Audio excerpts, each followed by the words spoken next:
రీసెంట్గానే దురేందర్ movie the revenge part 2 అయితే వచ్చేసింది. ఒక సింగిల్ డేలోనే 175 కోట్లు వసూలు చేసిందంటే ఒక కొత్త రికార్డ్ అనే చెప్పొచ్చు. అదేవిధంగా కథానాయకుడు రణ్వీర్ సింగ్ అండ్ కథానాయకి సారా అర్జున్ ఇద్దరు కలిసి నటించిన ఈ దురేందర్ పార్ట్ 1 పార్ట్ 2 పార్ట్ 1 అయితే ఒక హిట్ టాక్ అయితే తెచ్చుకుంది. కానీ పార్ట్ 2 అయితే ఒక బ్లాక్ బాస్టర్ ని క్రియేట్ చేసింది. ఒక సింగిల్ డేలోనే 175 కోట్లు వసూలు చేసి ఒక కొత్త రికార్డ్ ని బ్రేక్ చేసింది మన దురేందర్ పార్ట్ 2.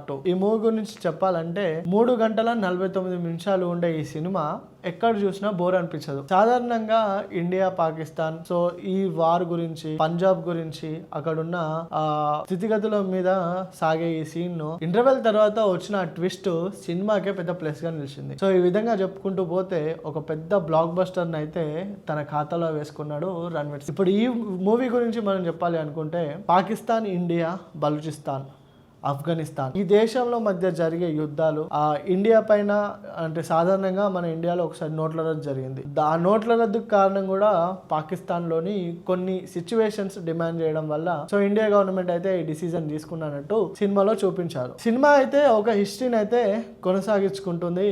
ఇప్పటికే 175 కోట్లు వసూలు అంటే దాదాపు గట్టి రికార్డ్ని అంటే బాక్స్ ఆఫీస్నే బద్దలు కొట్టేసింది. ఈ మూవీ గురించి ఇంకా చెప్పుకుంటూ పోవాలి అంటే చాలా ప్లస్ పాయింట్స్ ఉన్నాయి. ఫైట్స్ కానీ, యాక్షన్స్ కానీ, స్క్రీన్ ప్లే కానీ ఏదైనా. ఇప్పుడు దీని గురించి మనం మాట్లాడుకుంటున్నాం అంటే ఇప్పుడు ఇది మొత్తం పాకిస్తాన్కి ఒక యాంటీగా తీసిన సినిమా. ఈ సినిమా రిలీజ్ అయింది వరల్డ్ వైడ్ గా. అంటే పాకిస్తాన్ వాళ్ళు ఈ సినిమాని అయితే బ్యాన్ చేశారు. ఏ థియేటర్లో కానీ ఎక్కడ కానీ దురేందర్ మూవీ షోస్ అనేటివి లేదని గవర్నమెంట్ అయితే ఒక కీలక నిర్ణయం తీసుకొని వచ్చింది. అయినా సరే ఆ నిర్ణయాన్ని పక్కకు పెట్టి పాకిస్తాన్లోని కరాచీలో దాదాపు 18 లక్షల మంది నిన్న ఒక్కరోజే దురేందర్ 2 ద రివెంజ్ అయితే చూశారు. సో ఈ విషయాన్ని పాకిస్తాన్ టీవీ రిపోర్టరు, ఒక ప్రముఖ టీవీ రిపోర్టరు ఆయన వెల్లడించాడు. ఎంత చెప్పినా పాకిస్తాన్ ప్రజల బుద్ధి మారడం లేదు.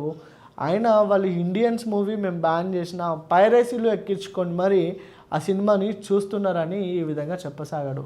సో ఇది కాస్త వైరల్ అయ్యి ఇప్పుడు ట్విట్టర్లో, ఫేస్బుక్లో, ఇన్స్టాగ్రామ్లలో ట్రెండ్గా మారిపోయింది. పాకిస్తాన్ వాళ్ళు భారతీయ చిత్రాన్ని, కథలను ఎంతగానో ఆరాధిస్తున్నారు. సో ఆ దురేందర్ 2 మూవీ అయితే నిన్న ఒక్కరోజే పైరసీ ద్వారా 18 లక్షల మంది డౌన్లోడ్ చేశారంటే మాటలు కాదు. సో వాళ్ళు రిస్క్ చేసి మరి ఆ సినిమా చూసినందుకు ఇండియాలో ఉన్న కొంతమంది ప్రముఖులు ప్రశంసలు కురిపిస్తున్నారు. ఈ విధంగా అయితే దురేందర్ ద పార్ట్ 2 రివెంజ్ అయితే ఒక మంచి హిట్ టాక్ని అయితే తెచ్చుకుంది. ఎక్కడైతే నిబంధనలు ఉన్నాయో ఆ నిబంధనలను కాస్త ఉల్లంఘించి మరి పాకిస్తాన్ ప్రజలు ఈ దురేందర్ పార్ట్ 2 మూవీ చూశారు.